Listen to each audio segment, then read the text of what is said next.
हम सभी भारतीय लोग बचपन से सुनते आ रहे हैं कि भारत कभी सोने की चिड़िया हुआ करता था। इसी के कारण विदेशी आक्रांताओं और अंग्रेजों ने इस देश को अपना गुलाम बनाया था और अपार संपत्ति इस देश से लूट कर ले गए थे। इस वीडियो में हम जानेंगे कि आखिर भारत को सोने की चिड़िया किन तथ्यों के आधार पर कहा जाता था। प्राचीन भारत वैश्विक व्यापार का केंद्र था। प्राचीन काल में भारत खाद्य पदार्थों, कपास, रत्न, हीरे इत्यादि के निर्यात में विश्व में सबसे आगे था। भारत उस समय विश्व का सबसे बड़ा विनिर्माण केंद्र था। कुछ लोग मानते हैं कि भारत प्राचीन काल में केवल मसालों के निर्यात में आगे था। उनकी जानकारी के लिए यह बताना जरूरी है कि भारत मसालों के अलावा कई अन्य उत्पादों के निर्यात में भी अग्रणी देश था।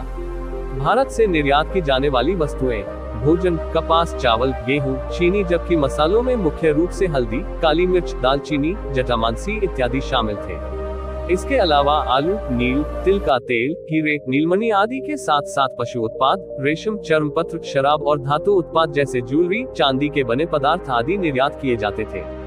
1000 वर्षों के मुगल अन्य आक्रमणकारियों के शासन के बाद भी विश्व की जीडीपी में भारत की अर्थव्यवस्था का योगदान 25% के बराबर था।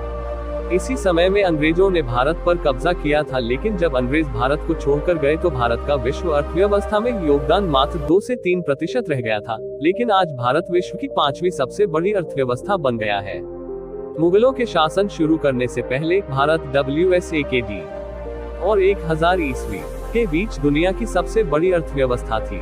जब मुगलों ने 1526 से 1793 के बीच भारत पर शासन किया, इस समय भारत की आय 17.5 मिलियन पाउंड ग्रेट ब्रिटेन की आय से अधिक थी। वर्ष 1600 ईस्वी में भारत की प्रति व्यक्ति जीडीपी $1305 थी, जबकि इसी समय ब्रिटेन की प्रति व्यक्ति जीडीपी $1137, अमेरिका की प्रति व्यक्ति जीडीपी $897 और चीन की प्रति व्यक्ति जीडीपी $940 थी।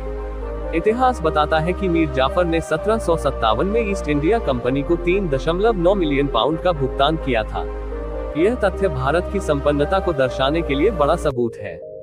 1500 ईस्वी के आसपास दुनिया की आय में भारत की हिस्सेदारी 24.5% थी, जो कि पूरे यूरोप की आय के बराबर थी।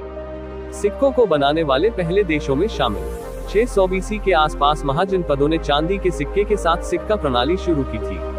ग्रीक के साथ साथ पैसे पर आधारित व्यापार को अपनाने वाले पहले देशों में भारत का स्थान अग्रणी था। लगभग 350 ईसा पूर्व चाणक्य ने भारत में मौर्य साम्राज्य के लिए आर्थिक संरचना की नींव डाली थी। 1. मयूर सिंहासन।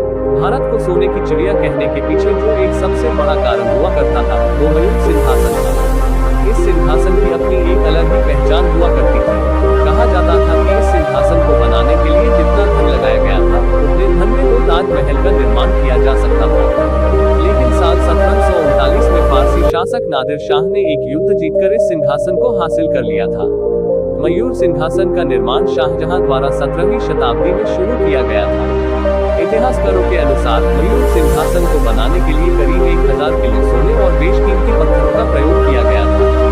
मयूर सिंहासन की कीमत उसमें लगे कोहिनूर हीरे के कारण बहुत बढ़ गई थी। आज के जमाने में मयूर सिंहासन की अनुमानित कीमत 450 करोड़ रुपए की होती है।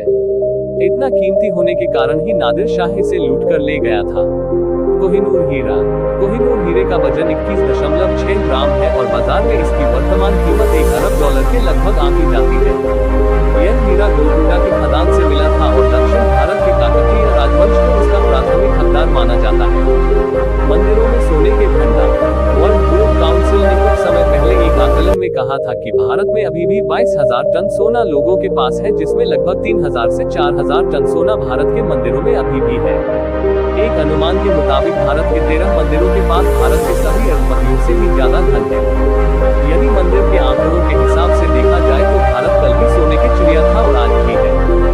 भारत के कुछ मंदिरों में इतना सोना रखा हुआ है कि कुछ राज्यों की पूरी आय भी मंदिरों की आय से कम है। अगर वर्ष 2018 से 19 के आंकड़े देखें तो पता चलता है कि केरल सरकार की वार्षिक आय 1.03 लाख करोड़ है, जो कि केरल के पद्मनाभ स्वामी मंदिर के किसी गर्भगृह के एक कोने में ही मिल जाएगा। उपर्युक्त आंकड़े सिद्ध करते हैं कि प्राचीन भारत में अकूत संपत्ति थी, जिसके कारण यहाँ पर विदेशी आक्रमणकारियों के हमले होते रहे थे। लेकिन अगर बीते समय को छोड़कर वर्तमान में देखा जाए तो भारत की स्थिति विकसित देशों की तुलना में निश्चित रूप से खराब है। लेकिन इसमें भी कोई शक नहीं है कि भारत पूरे विश्व में बहुत तेजी से अपनी सफलता के झंडे गाड़ रहा है और वो समय बहुत जल्द आएगा जब लोग इस देश को फिर सोने की चिड़िया के नाम से बुलाएंगे।